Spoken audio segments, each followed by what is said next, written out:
Bonjour et bienvenue sur le quiz de la semaine. Une émission proposée par Radio Prédication, animée par Dominique et Martine. Bonjour à tous, je suis Dominique et Martine est... Martine. Voilà, eh bien, bienvenue à tous sur ce quiz de la semaine. Et c'est le dernier pour le livre de Daniel. Ah ben, attendez.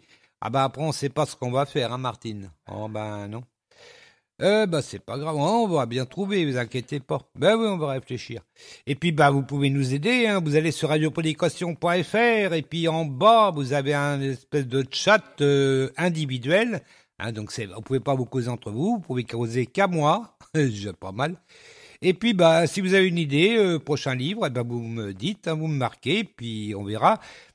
Les autres fois où j'ai demandé ça, j'ai pas eu vraiment de réponse, il faut bien le dire. Bon, on verra bien. Hein.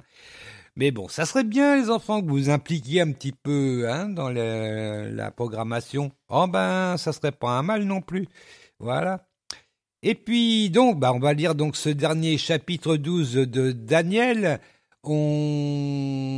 Ensuite, côté musique. Alors côté musique, ça sera notre grand ami Pierre Lotz, j'allais dire Peter Lotz, mais c'est vrai que quand on s'est connu avec Peter, avec Pierre, il s'appelait Peter Lotz. Bon, c'était son nom de scène, si vous voulez. Et puis après, il est revenu à son prénom normal, ce qui est devenu Pierre Lotz. Mais j'ai du mal à m'habituer, toi aussi Martine, hein. Donc, on a vu qu'on va écouter Pierre Lotz tout à l'heure, aux différentes pauses, hein. On va essayer de se faire quand même 2 pauses. Alors, faut dire que le chapitre 12 de Daniel est très, très court. Il ne fait que 13 versets, je crois. 13 versets, donc ça fait court. Hein. D'habitude, c'est une trentaine de versets, hein, minimum. Je crois que la semaine dernière, c'était une 50aine. Là, 13, ça va faire quand même... ça va faire chaud. Mais bon, on va essayer de s'en sortir quand même. Et puis voilà. Et puis on va aller voir peut-être d'abord la question de Petro de l'Éternel. Ah, enfin. Bon. Allez, donc on va aller voir la question de Petro de l'Éternel. Qu'est-ce qu'il nous a... Alors, elle nous a posé une question dure, Petro de l'Éternel. Ah, si, moi je vous le dis, hein. Allez, je vous la pose. Alors, la question de Petro de l'Éternel. Il faudrait que je sois dessus. Voilà, j'y suis.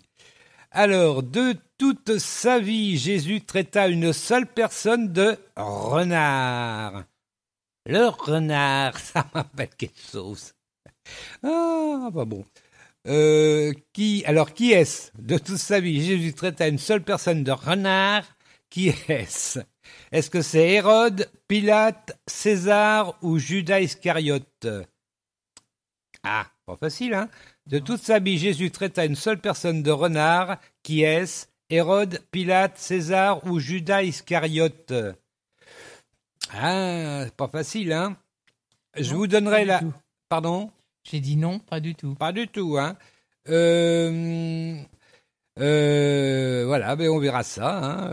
Je vous dis même pas dans quoi c'est, je vous le dirai aussi tout à l'heure. Donc on verra la tendance des tweetos après la première pause musicale et puis la réponse, donc ça sera à la fin de l'émission. Voilà. Et puis sur ce, on va écouter le chapitre 12 qui, vous allez voir, est très court. Hein. Je sais pas combien de temps il fait, mais il doit faire dans les 2 minutes à peu près. Donc c'est assez court et puis on commencera les questions tranquillement, tout doucement après. Oh, question facile, c'est quasiment une question par verset. Oh, on va pas aller vite, hein. Mais bon, c'est pas grave. Allez, on y va. Daniel, chapitre 12, c'est tout de suite, c'est sur Radio Prédication. On se retrouve juste après cette lecture.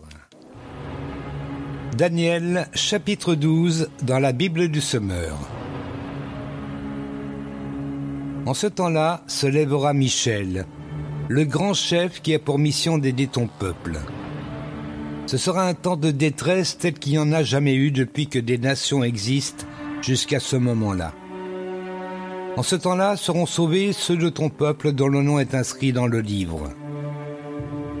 Beaucoup de ceux qui dorment dans la poussière de la terre se réveilleront, les uns pour la vie éternelle, les autres pour la honte et l'horreur éternelle.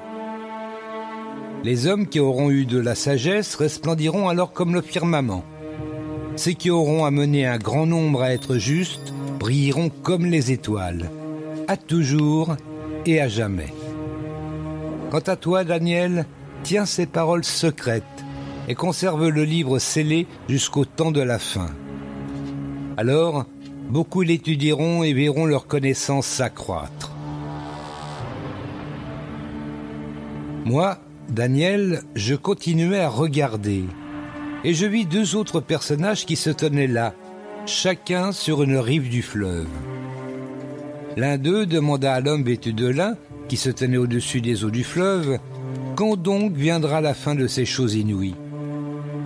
Alors l'homme vêtu de lin, qui se tenait au-dessus des eaux du fleuve, leva sa main droite et sa main gauche vers le ciel. Et je l'entendis déclarer : « Je le jure par celui qui vit à jamais, ce sera un temps, 2 temps et la moitié d'un temps.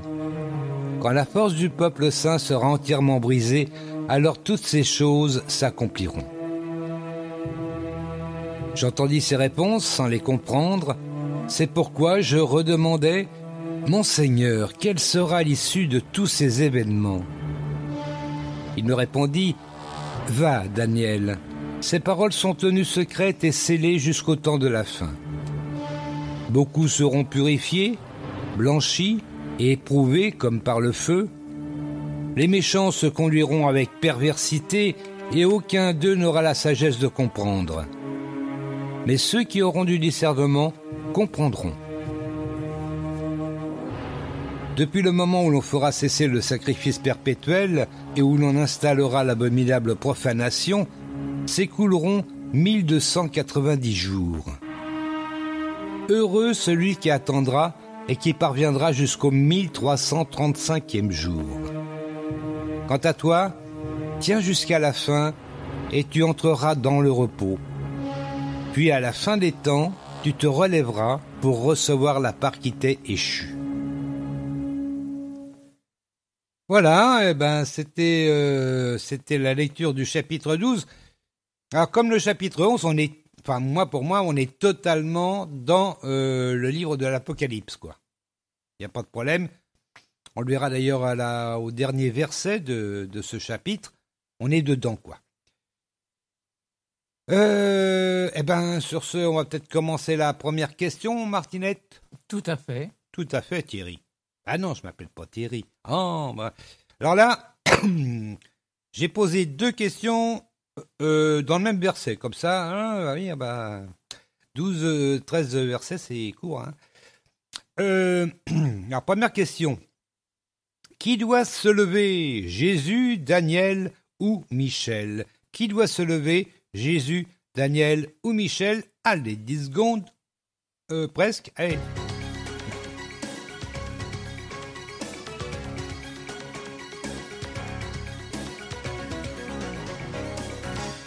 Ah oui, ceux qui lisent avec nous Daniel chapitre 12, il n'y a pas de difficulté spécialement à répondre, même si vous n'êtes pas dans la même traduction. Là, il n'y a pas de souci. Hein. Martine, tu dirais qui? Michel. Michel, et oui, c'est Michel qui va se lever. On va pas lire encore. On va peut-être poser la deuxième question, parce que c'est dans le même verset mieux. Quand même. Hein, ouais. Qui seront sauvés? Tiens, ça me fait bizarre ça. Qui seront sauvés? Ceux qui ne sont pas dans le livre, ceux qui sont dans le livre, ou ceux qui écrivent le livre? On ne sait pas qui écrit le livre en fait. C'est curieux ça. Qui seront sauvés? Ceux qui ne sont pas dans le livre, ceux qui sont dans le livre, ou ceux qui écrivent le livre?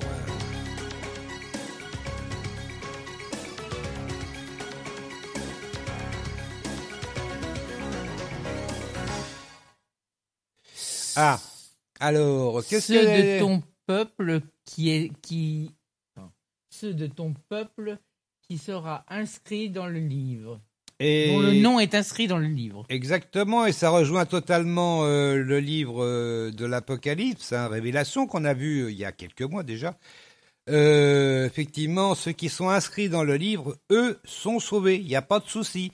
Et ça s'applique, à l'époque, Daniel comprenait sans doute ça par rapport aux Israélites. Nous, on comprend ça maintenant que ça s'applique évidemment à tout le monde. Hein. Bon. Oui. Voilà. Ceux qui sont dans le livre seront sauvés. Oui. Les autres, ils ne seront pas sauvés du tout. Ils seront jetés, poubelle. Ah bah oui, ça rigole pas. Hein. Et par contre, je vous rappelle, hein, ça on le voit surtout dans Révélation, si on l'a vu aussi un petit peu dans Daniel, qu'il y a des livres aussi qui sont ouverts. Ça, ces livres, c'est les nôtres. Voilà, nous aussi, on a un livre chacun. Et nos livres, exactement, et nos livres seront ouverts. Et ils vont étudier ce qu'il y a dedans à la loupe. Hein, ne vous inquiétez pas, ça, à mon avis, ça va être vite fait. À mon avis, je crois qu'il risque d'y avoir des surprises. Il y aura très certainement des surprises. D'ailleurs, la Bible nous dit qu'il y aura des pleurs et des grincements dedans. Et oui, ça va être un moment difficile, je pense, pour beaucoup. Voilà. Et puis, bah voilà, moi je... Donc, tu lis maintenant ? Hein ? Tu lis ? Tu crois ? Oui. Bon, allez, parce que c'est toi. Hein. Allez, faut que je retrouve. Donc, mon Daniel... chapitre 12, je vous le rappelle, donc on va lire juste le verset 1, parce qu'il y a une question par verset.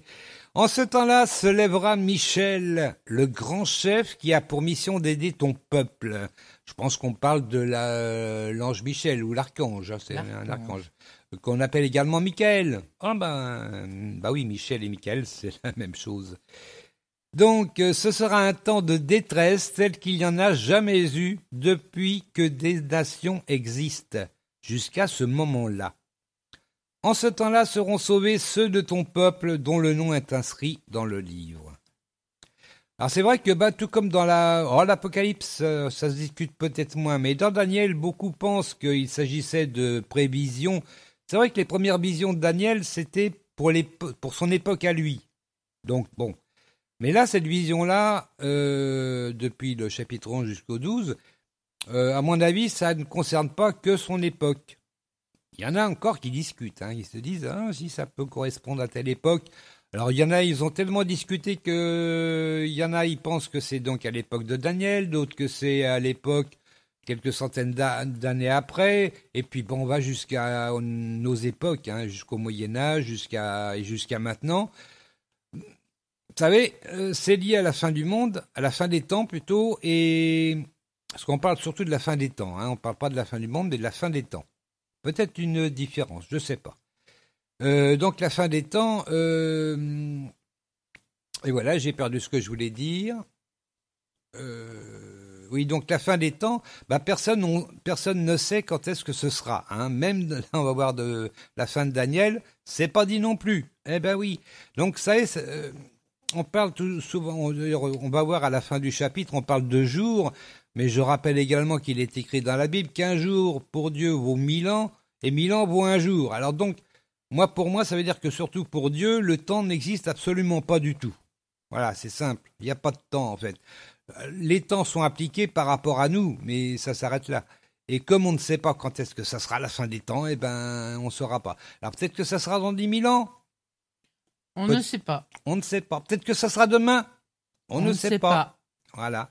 On ne sait pas. Dieu seul sait. Exactement, et c'est ce que Jésus a dit. Mon Père seul le sait. Voilà, c'est lui qui décidera. Parce que pour l'instant, il n'a pas décidé. Moi, je pense, hein, c'est mon avis, ça, par contre. Pour moi, Dieu n'a pas encore décidé, mais un jour, il va décider. Et quand il va se décider, ça va être embêtant. Voilà. Enfin, ça va être embêtant pour beaucoup. Non, je ne juge personne. Non, mais tout le monde sera jugé à ce moment-là. On verra bien. De toute façon, nous, on n'a pas jugé. Ah non, c'est clair que nous, on n'a pas jugé. Oh là là là là. On est assez pécheurs nous-mêmes pour éviter de juger les péchés des autres. Assez avec nos propres soucis, on peut déjà... sans en plus se créer des soucis à juger les autres. Voilà, jugeons-nous nous-mêmes déjà, et puis ça rappelle aussi l'arbre dans l'œil, et puis tu vois la paille qui est dans l'œil de ton voisin, mais tu vois pas la poutre qui est dans la tienne. Exactement, c'est exactement la même chose. Il y a un autre dicton aussi qui dit balaye devant ta porte. Oui, voilà, ça c'est un dicton, l'autre c'était un verset. Mais là, effectivement, balaye devant ta porte, c'est un dicton qui sans doute... C'est un dicton qui réalise, avant de critiquer les autres, balaye devant ta porte. Exactement, voilà. Attendez, c'est vrai, n'empêche. Pas alors. Allez, on va passer à la question suivante. C'est la troisième question. Oh